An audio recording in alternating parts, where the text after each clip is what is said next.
I have been struggling to find footing. The world I was educated to navigate no longer exists. Even the adjustments I learned to make in order to live as an outlier, even those adjustments don't seem to help much now. The fragile communion of cultures I move through is not holding together. Pangaea was a supercontinent that existed between about 299 million years ago to about 180 million years ago. What we know as North America was part of it. The driest places in North America once existed at the Earth's equator, at the edge of a sea. Fossils found in those places are tropical remnants of those times.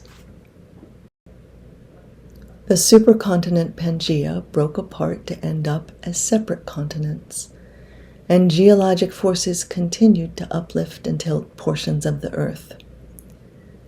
Rivers and volcanoes, wind and rain, continued to shape the land. At the foot of the Grand Canyon, formed by the Colorado River coursing through the uplifted Colorado Plateau, we can look back at rocks 2 billion years old. Eventually, people moved into the dry Colorado Plateau, and they figured out ways to live. They dug homes in the ground to shelter from the wind and heat, and they took advantage of volcanic ash that made the ground fertile for crops.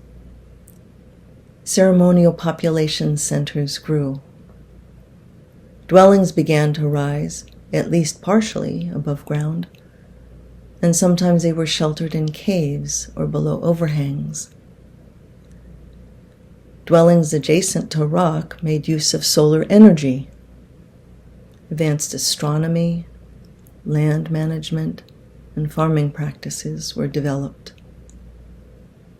When concentrated populations grew to levels that were not sustainable, possibly due to the decrease in volcanic activity or the local depletion of groundwater, the people adjusted and dispersed, but continued to live nearby. They are still present. The Hopi Nation, the Diné or Navajo Nation, the Ute, the Pueblo, the Zuni. Newer groups of people came into the dry Colorado Plateau, and they devised new ways to live. They built huge dams for access to water. After they accessed the remains of prehistoric plants and animals for fuel, electric refrigeration, air conditioning, cars, and modern trucks became possible. I come from the cultural tradition that was part of this wave of people. What we have done is clearly not sustainable, but maybe it will give way to something else.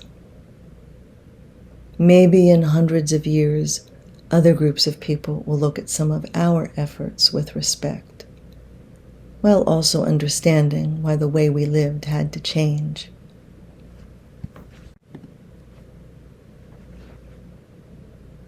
Photos can't capture what can only be seen in the totality of three-dimensional and peripheral vision. As all the visitors toured colorful, sculpted, breathtaking rock formations of the stable, uplifted Colorado Plateau, and as we retired to tents and RVs and campgrounds, or watched 5-hour double rainbows from 20 feet away in lodges, I wondered what united us in this effort. We were united. It was palpable.